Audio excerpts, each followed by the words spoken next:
President's desk. It's because we're negotiating lots of deals for our country, which will be tremendous. And I just want to introduce Brian Krasanik, who's the CEO of Intel, a great, great company. And Brian called a few weeks ago and said we want to do a very big announcement having to do with our country, but also having to do mostly with Arizona and the jobs and the great technology that will be produced.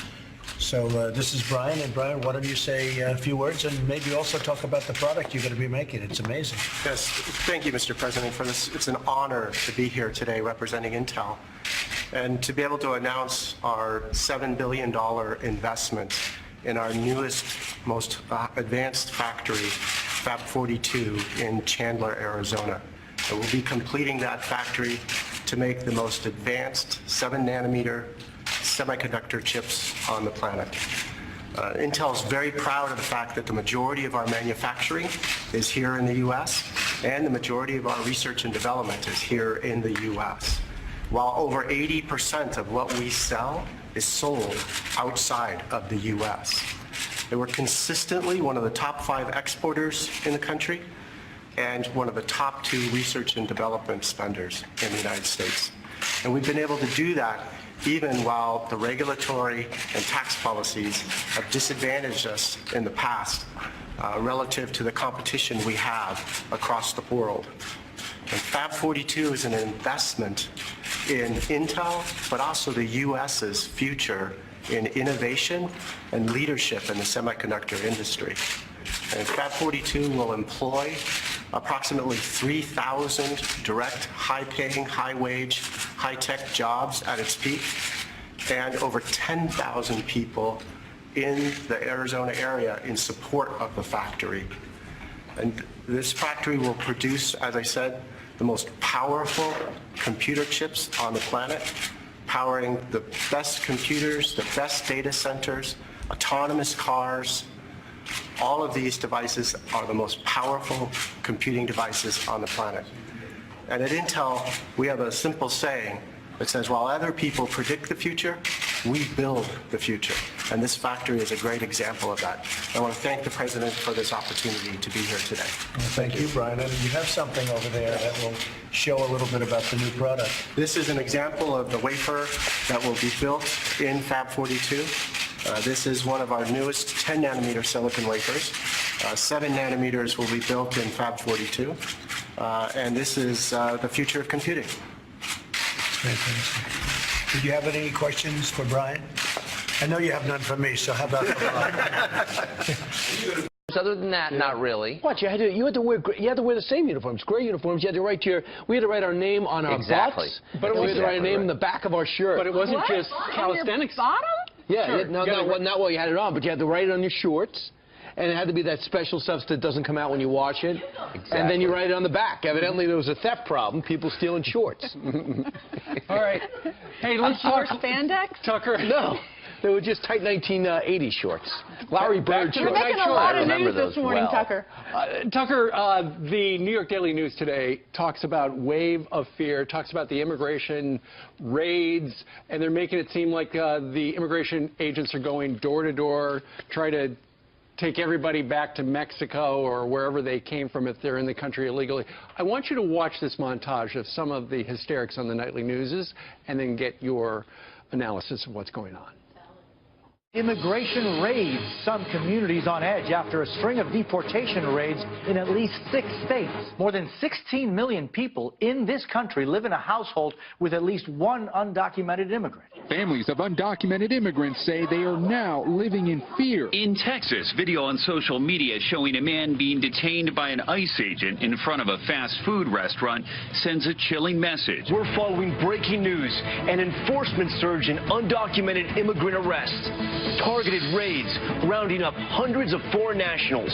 Is the new administration behind the latest crackdown? A stern warning to all 11 million undocumented living in the United States, most of them law-abiding and paying taxes and working, that they're no longer safe to stay here. Well, what do you think about the chilling message where Donald Trump is doing what he said he was going to do out on the campaign trail? I love that. I just love the little editorials posing as news segments on these channels. Look, it's not even clear that these are the result of orders given by the president. Maybe they are, maybe they aren't. They will be if he follows through on what he's promised to do, and I think he probably will. But just some context. So during the Obama administration, over 8 years, that administration deported about 2 million illegal aliens from this country. The majority of those were people with felony records. So like in the last year, I think they deported something like 170,000 in 1 year. In the last 5 days in California, part of the reason for this hysteria, ICE arrested 165 people. 165. So that's the crackdown. Yeah. But the bigger question is, what is the argument? Are they saying that people who are here, illegal aliens with felony records, have a moral right to stay here? Okay. Because why? And that it's somehow immoral for the United States government to try and make them go back to their country of origin? I mean, is that what they're saying? They don't bother to make that argument, to articulate it. Instead, they just suggest that this is somehow fascist or scary or communities are living in fear unjustifiably. But like, what is the argument exactly? Well, Tucker, a lot of people are accusing the past administration, the Obama administration, of caring more about the illegal immigrants than the people who are taxpayers that live in this country now. In fact, USA Today, how about this headline? It says, what to do if immigration officers come knocking at your door. And it gives you a step-by-step process, what to do if an ICE agent comes to your door and you're here illegally. It says, don't open the door, but be calm. You have rights. If they do not have a warrant signed by a judge, you may refuse to let them in. And if they force their way in, don't resist. Tell everyone in the residence to remain silent. Interesting. Now, I read USA Today a lot, and I mean, it's news you can use. It's helpful stuff, and I'm waiting for the piece on how I can get away with tax evasion. I mean, are they going to explain that? Or my kids buying beer illegally with fake IDs? Are they going to tell them, you know, kind of how to get past the liquor store owner? I mean, like, what is this? To assign a crime as morally acceptable because it's politically acceptable is dangerous. I mean, look, if the editorial board at USA Today or, you know, its overnight news editor thinks that being here illegally and being convicted of a felony shouldn't be a crime, then, okay, tell us why.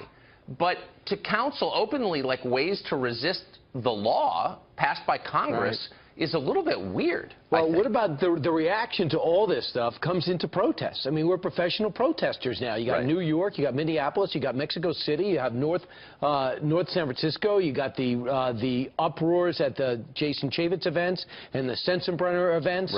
Everyone's just screaming about everything. Are you worried this is going to get out of control?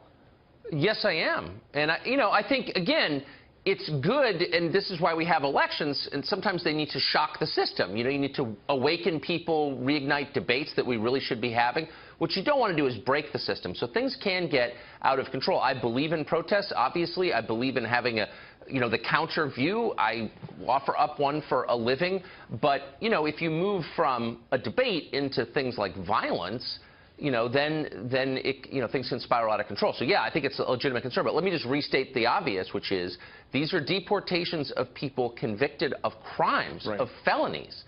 And so does the United States have a right to do that, or doesn't it? I don't think any sober person can test the right of the U.S. government to say, you committed a felony, you have to leave. Like, why is that unfair? It's fair. Surely. Tucker, we know you love to watch television as well, because in addition to being on it. Last night on CBS, they hosted the annual Grammy Awards. And there were a number of people who came out, including the host himself, James Corden, who bashed Donald Trump. But there was a very brave young woman who's a singer-songwriter, Joy Vila. There she is in her Make America Great Again dress that literally had a Trump train on it. Her sales of her songs went through the roof on Amazon, and then that's when the death threats started, where people just couldn't believe she would make a pro-Trump statement. What do you think of that? How many award shows are there? I know Brian keeps track of this. It seems like every week Hollywood is awarding itself. I only look forward to the People's Choice Awards, because I'm one of the people. People's Choice. We really need some journalism into who awards these awards and on the basis of what criteria. My sense is a lot of them are deeply corrupt. Just throwing that out there. The Trump train, the dress, I mean, this is counter-programming at its finest. I mean, this is someone who sees, look, almost half the country voted for the guy, 62 million people. So, I mean, entertainment being a retail business, you're trying to sell your product to the largest number of people is probably a pretty smart move. And by the way, at some point there are going to be market consequences to all this. If every single person who makes movies has the same political view and they're always in your face about it, at some point consumers are going to say, you know, I'm not that interested in that. And that'll be reflected at the box office, I think. You know what? I went out on the street with a picture of her dress, and the second guy I talked to... We asked him not to, but he insisted. I had to go hoist the flag over on the Empire State Building. I asked this one guy, and he said he kind of liked it until I showed the other picture where it said Trump, and he goes, oh. Kind of like, oh, I kind of like Make America Great Again. Oh, Trump, oh. You know what? I'm just kind of happy with keeping political statements off my clothing, just in general. On either absolutely. side. I have You don't strong wear political buttons. views, but you don't see them reflected on my blazer this morning, for example. Tucker, we went on the Twitter account of the designer. His name's Andre Soriano, and he is definitely pro-Trump and supports the military. And he's an immigrant as well.